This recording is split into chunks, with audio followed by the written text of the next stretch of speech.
Aujourd'hui dans le Bitcoin, déjà bonne année, bonne santé, meilleurs vœux, plaisir partagé, pas trop de cholestérol dans le sang, des hémorroïdes indolores. Voilà, je vous souhaite vraiment toutes ces belles choses pour 2023. On va s'arrêter là parce que vous aurez votre dose durant un mois, ça va être très compliqué. Donc s'il vous plaît, après le 5, on arrête, d'accord? On va commencer par BlackRock qui envoie une bouée de sauvetage envers les mineurs, c'est SOS Méditerranée mais pour les mineurs.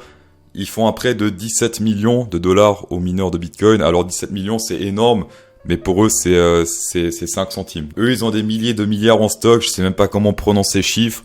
17 millions c'est vraiment que dalle, mais ça prouve, c'est symbolique que BlackRock essaie de faire quelque chose envers le Bitcoin. Il essaie de faire quelque chose de positif envers le Bitcoin, ce qui est plutôt bon, sachant l'impact qu'ils ont sur le marché mondial. On va commencer graphiquement par le annually. Il y a beaucoup de monde qui disent ouais ça y est, le Bitcoin c'est mort, tout comme tout le monde disait que le Bitcoin allait à 100 000 il y a encore un an en arrière.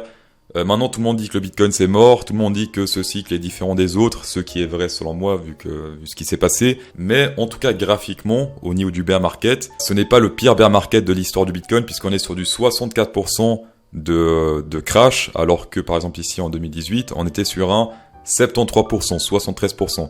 Et également ici en 2014, on a fait un 61%. Donc c'est là ce qu'on vit là pour l'instant, c'est habituel. Reste à voir pour 2023 si on se pète encore plus la gueule. Mais en tout cas pour l'instant, un 64%, c'est totalement normal. En tout cas historiquement sur le Bitcoin. On va commencer en mensuel avec un indicateur qui s'appelle le KDJ. Alors simplement quand on passe sur le long terme dans le bleu, quand le bleu passe au-dessus du orange, c'est bullish. Et quand on passe en dessous du bleu, c'est-à-dire que c'est bear market. Et pour l'instant, regardez, historiquement, en 2013, on est passé avec le bleu au-dessus, hop, c'était très bullish pendant un mois, mais vraiment extrêmement bullish. Ensuite ici, c'était également très bullish, puisqu'on est passé avec le bleu au-dessus, ensuite très bullish pour la suite. Tout ce qui est en surachat ici, ça on évite, d'accord, ici c'est que du surachat, tout comme ici, tout comme là. 2019 également, bleu au-dessus, ensuite très bullish. 2020 également, post-Covid, très bullish. Et là, pour l'instant, on est en train de retourner en zone de survente. Petit échec ici, quand même, d'accord, en 2021, petit échec puisqu'on est passé avec le bleu légèrement dessus. Et après, sélection par la nature. Donc là, on est sur 5 backtests avec 80% de chances de réussite puisqu'il y a un échec ici, ce qui est un très bon ratio.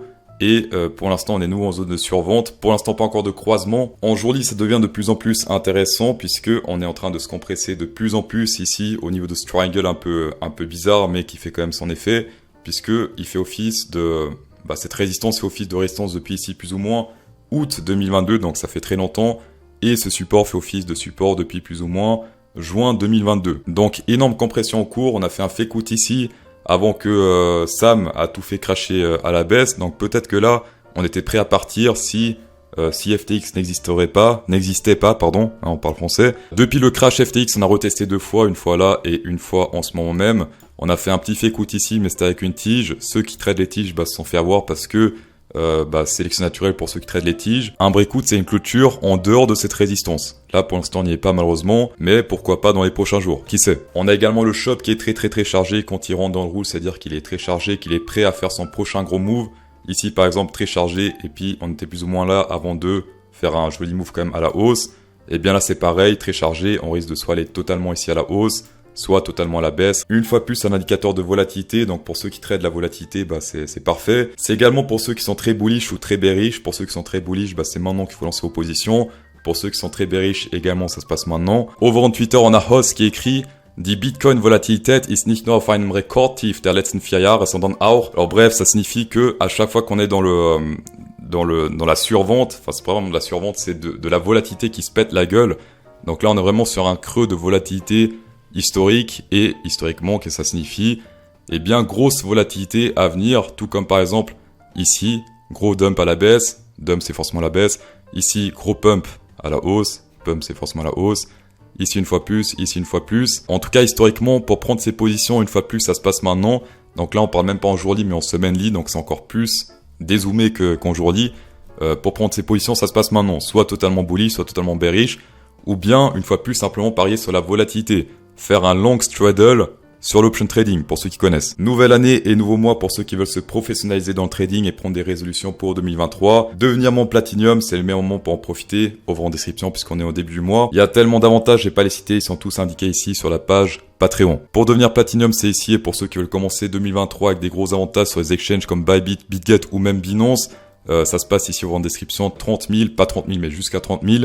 jusqu'à 4163 $ sur BitGet au vent description et également 500 sur Binance. Ça serait bien au moins un petit 1000 ou un 2000, n'est-ce pas Binance? Et bien sûr tous ces exchanges uniquement pour les traders expérimentés. On a ici le prix d'achat moyen des détenteurs à court terme. Pour l'instant ça se passe autour des 19 000 $.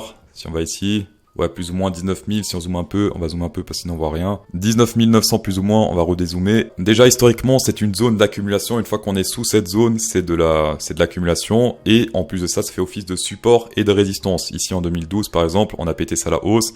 Très joli support pour aller toujours plus haut. Ici, on a pété à la baisse. Résistance, hop, rejet. Résistance, rejet avant de péter. Support pour aller toujours plus haut. Ici, ça fait office de support un peu bizarre. On est un peu écarté, mais ça fait quand même un peu support. Ici, on voit très bien résistance, une fois rejet, 2 fois avant de péter, aller toujours plus haut. Pour l'instant, on est encore très loin, donc on peut monter très facilement ici à 19 800, 19 900, sans repasser forcément boule, pour ensuite redescendre toujours plus bas. Dans tous les cas, tant qu'on pète pas ces 19K qui correspondent également à cette grosse résistance ici, rebond là, rebond avant de se péter la queue. Donc maintenant c'est une résistance. Pas d'engouement selon moi parce que ça reste que des retests techniques. Également faites gaffe sur Binance, 66% de long, presse 67% pour 33% de shorter. C'est pas du tout équilibré pour l'instant, donc il faut équilibrer tout ça. Pour équilibrer tout ça, il faut moins de longueur, plus de shorter. On a également le dollar index qui est en train de bien se péter la gueule. Au vent Twitter, c'était con. C'était le 26 octobre 2022, j'ai annoncé, j'ai converti 50% de mes USD en francs suisses. Et le dollar était environ 110, d'accord, on voit ici qu'il est à 110.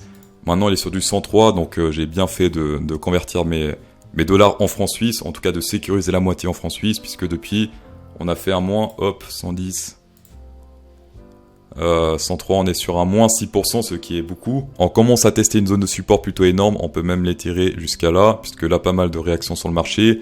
Et on commence à retourner dans cette zone de support. On a pété pour l'instant le 0,3 et 2. Gros support également, hop, prochain support ça se passe 0,5 et ensuite la zone danger 0,58. Si on pète cette zone à la baisse, eh bien c'est très bearish parce que, hop, si on pète ça à la baisse, grosse résistance qu'il faudra répéter, ça va être très compliqué de la répéter. Et si on se fait rejeter ici, donc si on réintègre, hop, et qu'on ressort de cette zone, dans ce cas ça peut être très bullish et on pourra très facilement retester ici ce fameux ATH. Alors, c'est pas vraiment un ATH puisque on l'a déjà dépassé ici en 2002, mais ATH depuis 20 ans, on va dire. Sur le SP500, l'année passée, on avait vu qu'on était sur une zone de vente avec l'indicateur VIX qui a prédit tous les dumps l'année passée. Et on était de nouveau sur une zone de vente. Si on va en semaine liste, c'était plus ou moins ici. Et depuis, ça fait que descendre une fois plus. On a également cette grosse résistance, si on zoome un peu, qui fait office de résistance, qu'on n'a jamais réussi à péter. Des petits fécoutes avec des tiges, mais une fois plus, les tiges ça compte pas, ce qui compte c'est les clôtures. En semaine on a également ce gros Shark Bear, ça fait 1 an qu'on en parle de ce Shark Bear, qui n'a toujours pas atteint sa première target, et oui ça met du temps parce que c'est du semaine la première target, on l'a frôlé, mais pas encore, puisque 3397 c'est la première target, et pour l'instant pas encore atteinte. Pourquoi pas la retester même avec une tige avant de éventuellement repartir la hausse, mais c'est vrai que tant que cette target n'est pas atteinte, les traders spécial go, pas trop bullish pour l'instant. Dans tous les cas, merci d'avoir checké cette première vidéo de l'année. C'est toujours un plaisir. Insérez un pouce bleu dans cette vidéo pour partager encore plus de plaisir. Et bonne soirée.